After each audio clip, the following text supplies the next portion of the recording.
Donc on va s'intéresser à une propriété sur les nombres irrationnels. Donc la propriété, c'est de dire que dès que je me donne un nombre premier petit p, eh bien sa racine carrée est un nombre irrationnel. C'est toujours un nombre irrationnel. Donc c'est une propriété qui nous sort tout un tas de nombres irrationnels. Donc des nombres de la forme racine de un nombre premier. Voilà. Ça nous crée une infinité de nombres irrationnels. Parce que on n'en connaît pas tant que ça. Hein. Souvent, quand on cite des nombres irrationnels, on parle de pi, de e, éventuellement racine de 2. Mais en fait, on n'en connaît pas tant que ça. Donc voilà, après cette propriété-là, vous en aurez plein en stock. Donc déjà, je rappelle, un nombre irrationnel, c'est un nombre qu'on ne peut pas écrire sous la forme d'une fraction d'entier. Donc pi, on ne peut pas l'écrire comme une fraction d'entier. Donc c'est des nombres très particuliers qui ont mis beaucoup de temps avant d'être découverts. Le premier qui a été découvert, c'était racine de 2. Comment on l'a découvert ? Tout simplement en prenant... Il apparaît très facilement dans la nature, racine de 2, puisqu'il suffit de prendre un triangle rectangle de côté 1, 1, et de se demander quelle est la taille de l'hypoténuse.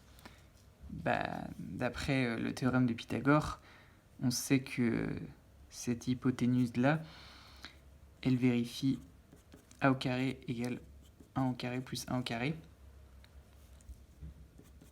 égale 2. Et donc, les Grecs, les mathématiciens grecs, ils se sont demandé, mais quel est ce nombre petit a dont le carré vaut 2 ? Eh bien, ils ont inventé, je ne sais pas si c'est eux, mais on a créé une notation pour... c'est la racine carrée pour désigner ça. La racine carrée de 2, c'est le nombre qui au carré vaut 2. Donc, c'est racine de 2.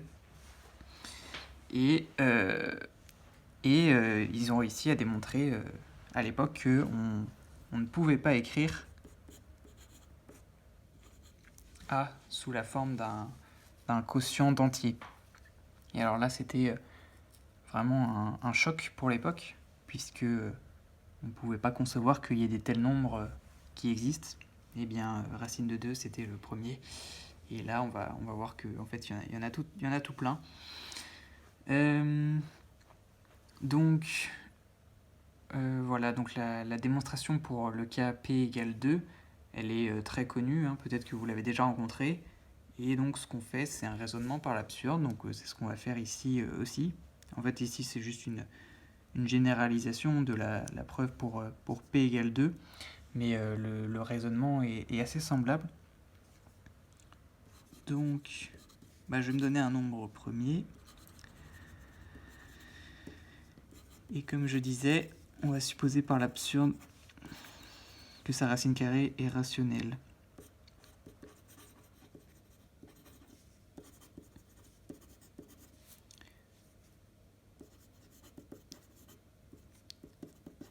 Alors si on fait ça, c'est parce que la propriété d'être irrationnel, c'est déjà une négation. C'est on ne peut pas l'écrire sous la forme d'une fraction. Donc c'est très dur à démontrer directement le fait de ne pas pouvoir faire quelque chose.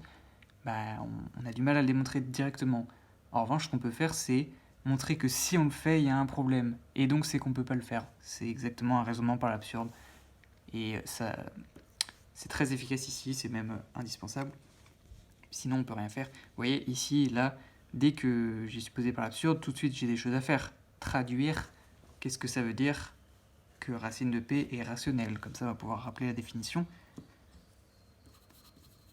Donc, comme j'ai dit, ça veut dire que je peux l'écrire sous la forme d'une fraction. Donc, il existe AB 2 entiers.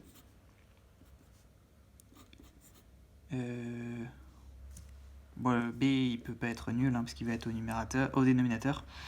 Donc, tel que racine de P égale A sur B. Et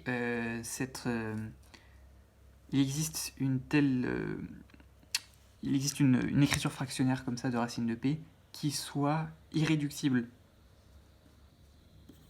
Donc tel que A et B sont premiers entre eux.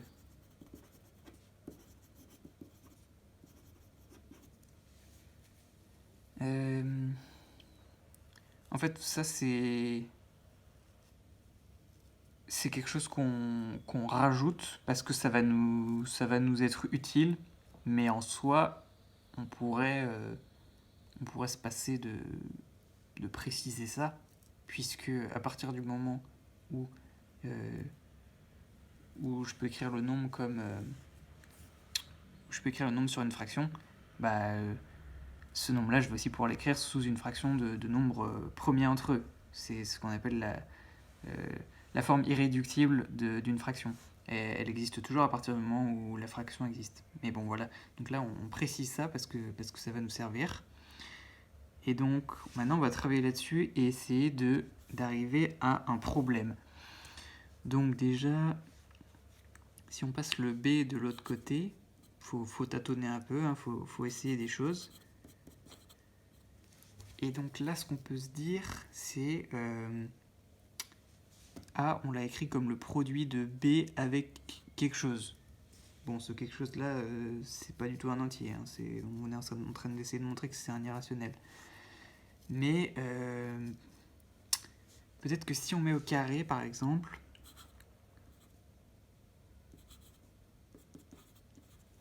voilà, là maintenant, ça y est, c'est un entier, puisque c'est un nombre premier.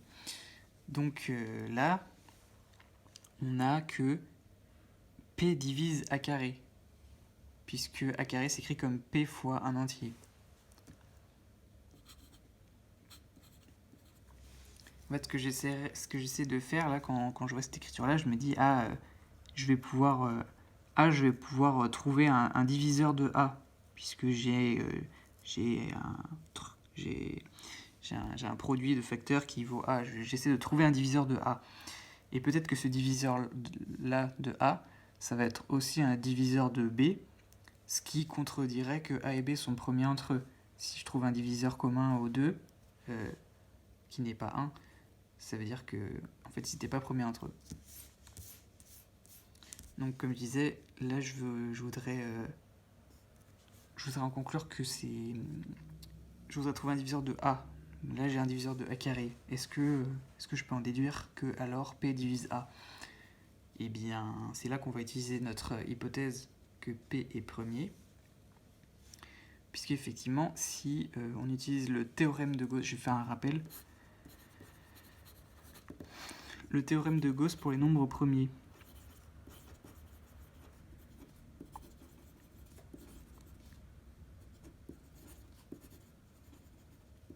Donc ça, c'est du programme de terminale, maths experte, aux dernières nouvelles. Alors, qu'est-ce qu'il nous dit? Il nous dit que ça ressemble vraiment à notre situation, hein, c'est pour ça qu'on y pense. C'est si j'ai un nombre premier P qui divise AP, qui divise le produit AB, pardon, eh bien c'est que soit il divise A, soit il divise B. Voilà, ça c'est un résultat. Comment on peut essayer de comprendre ce résultat? C'est assez logique en fait, c'est très simple. L'idée c'est de se dire, si je regarde par exemple la décomposition en produit de facteurs premiers de A et B, si on décompose même le produit en facteurs premiers, en séparant... donc ça c'est les facteurs premiers qu'il y a dans A. Je mets pas les puissances pour simplifier, mais on n'a qu'à dire qu'il peut y avoir des répétitions.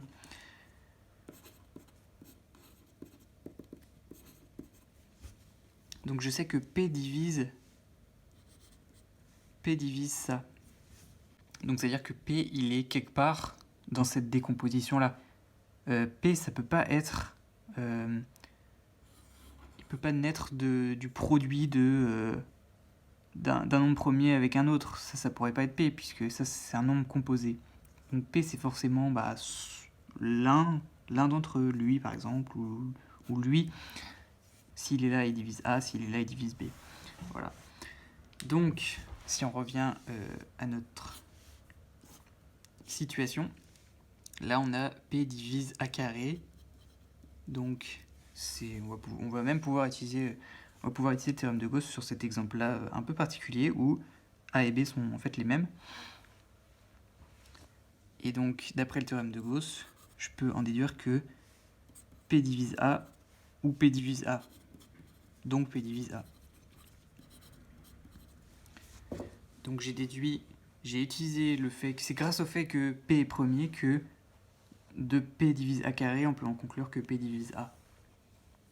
Donc voilà, on a trouvé un premier diviseur de A, et ce qu'on aimerait bien montrer, c'est que ça, c'est aussi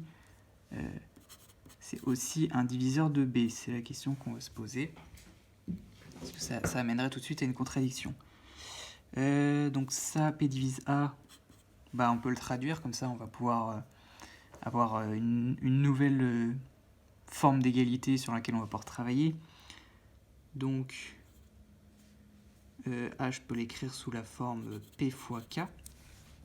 Et si je remonte après dans cette égalité-là, j'ai du P à deux endroits, j'ai plus de A. Donc peut-être que... maintenant, cette égalité-là, elle dit d'autres choses. Donc peut-être qu'on va pouvoir en déduire d'autres choses. Là encore, on est dans le domaine de... On est en train d'essayer de chercher des diviseurs, donc il nous faut des entiers, il nous faut enlever cette racine, donc on passe au carré. Ça se fait très très bien. Et on peut simplifier un P. Donc, si je simplifie un P et que je passe le B carré de l'autre côté, ça me fait B carré égale P fois K au carré. Et là, c'est génial, on reconnaît quasiment la même situation qu'au départ. Cette fois, c'est avec B, donc on est vraiment sur la bonne voie, hein, c'est pile ce qu'on voulait. Donc voilà, il y a des étapes où on ne sait pas exactement pourquoi on fait ça, mais vous voyez, c'est quand même assez naturel. On tâtonne un peu sur l'égalité, on essaie de lui faire dire des choses, et on aboutit à ce que P divise B carré. Et donc là, avec le même raisonnement que tout à l'heure, on a que P divise B. Donc on a pile ce qu'on voulait, on a que P est un diviseur commun à A et B. Donc c'est-à-dire que si on voulait justifier un peu, l'écrire un peu rigoureusement, moi j'aime bien écrire ça comme ça, on peut dire que A et B sont premiers entre eux, ça veut dire que leur PGCD vaut 1. Et là, on a trouvé que P était diviseur commun à A et B. Et ça veut dire quoi? Ça veut dire que le PGCD est supérieur ou égal à P, puisque P est un diviseur commun. Donc, or P est strictement plus grand que 1, puisque c'est un nombre premier. Et on sait que le nombre premier, ça commence à partir de 2. Donc, le PGCD de A et B est différent de 1, alors qu'on avait au début qu'il était égal à 1. Donc, on peut même dire 1 différent de 1, voilà, comme ça.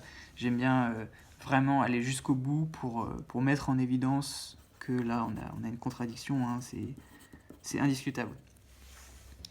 Donc, ça veut dire que si P est premier,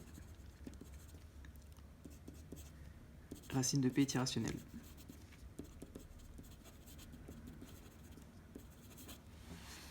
Alors en fait, on peut même généraliser encore ce résultat. On peut le généraliser, donc la généralisation maximale, ce serait de dire que si n n'est pas un carré,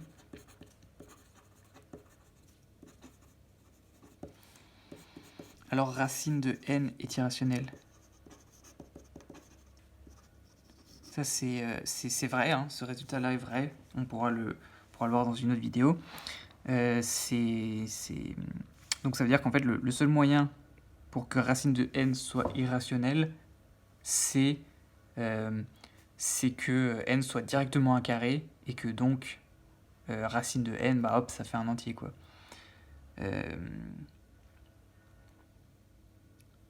D'ailleurs, c'est même une équivalence, hein, très simplement. Voilà, ça on pourra le montrer une prochaine fois, mais cette preuve-là, elle est assez intéressante parce qu'elle fait utiliser le théorème de Gauss, et